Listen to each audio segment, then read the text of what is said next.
Clearly then plenty to talk about with regard to Zimbabwe, but let's focus specifically on its indigenization program. Blessing Rugara is the CEO of Circle Capital Global. He joins us now live from Johannesburg with a bit more analysis on the latest phase of that particular program. Thank you very much for your time this evening, Mr. Rugara. In some respects, Zimbabwe's indigenization policy is comparable to Idi Amin's expulsion of Asians in 1972. Won't this particular program have a comparable damaging effect on Zimbabwe's economy? Good evening to you and to your viewers. In my view, there's no comparison between what happened in 1972 in Uganda and the processes, the constitutional processes that are in the process here in Zimbabwe. The indigenization law as implemented in Zimbabwe has been orderly, has gone through many rounds of discussion with various stakeholders, and the implementation of which is getting to another level now. As you know, the law was first passed in 2010, and since 2010 until this moment, it's been refined by various governments and under the now the leadership of the NIEEB, which is a statutory body that was set up specifically for the indigenization law. Look, you don't have any widespread expulsions that are happening in Zimbabwe. Any report of such is false.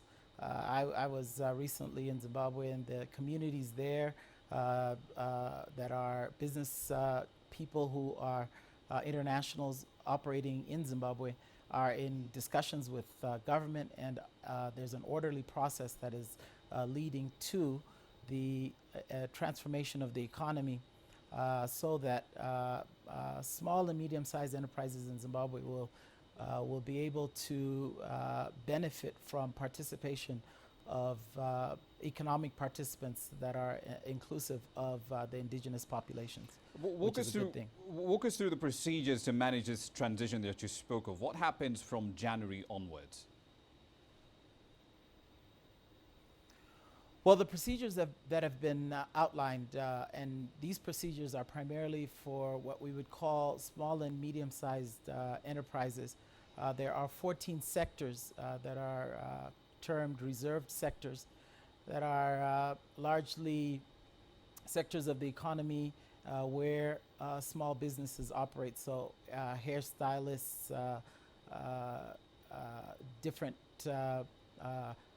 type of services sectors that common people would be engaged in. All of those people will have to get certification through the NIEEB, which certification will allow them to continue to operate their businesses in Zimbabwe, and encourages all of those business people who have businesses in those 14 sectors to participate with local Zimbabweans, preferably at a 51% participation by locals, but certainly the type of envisaged process is one that hopefully will be orderly, but the law is the law of the land, and so there will be a need for all people who are involved in business in Zimbabwe to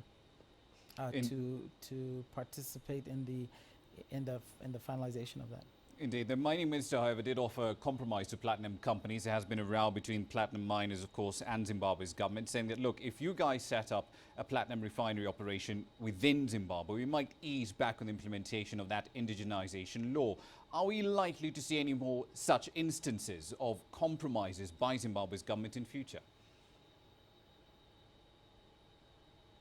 Well, I think the Zimbabwean government has all along encouraged market participants to show that they are committed to transformation. So the miners, and this is a historic intervention, really, that the Zimbabwean government since 1980 and through successive governments, ZANU-PF governments, but also the government of national unity previous to our current government, which included the MDC, all encouraged the participants in the economy to show that they were interested in adding to value creation within the country. For mining houses to beneficiate some or all of what they are digging up underground is considered to be the positive way to show that participation, but surely that interest in the market. And but surely beneficiation as a whole must follow economic rationale. I mean, why put up a refining plant in Zimbabwe if you don't have the capacity to actually make it a commercially viable project? Certainly, but we know that platinum, for instance, is internationally and globally a viable commodity and has been for the long term. The mining houses will often argue that a current fluctuation in price is detrimental to their ability to make long-term investment in a particular processing. But if you look at the long-term participation of the miners in Zimbabwe, undoubtedly they've made lots and lots of money, often at the expense of local participants, local peoples, and the local economy. The idea in beneficiation is that if you create more value locally, that's good for the local people, good for the local economy, and should be good for those companies as well. Indeed, we'll have to leave it there, unfortunately. Thank you very much for your time this evening. Blessing Rugara over in Johannesburg, South Africa. Now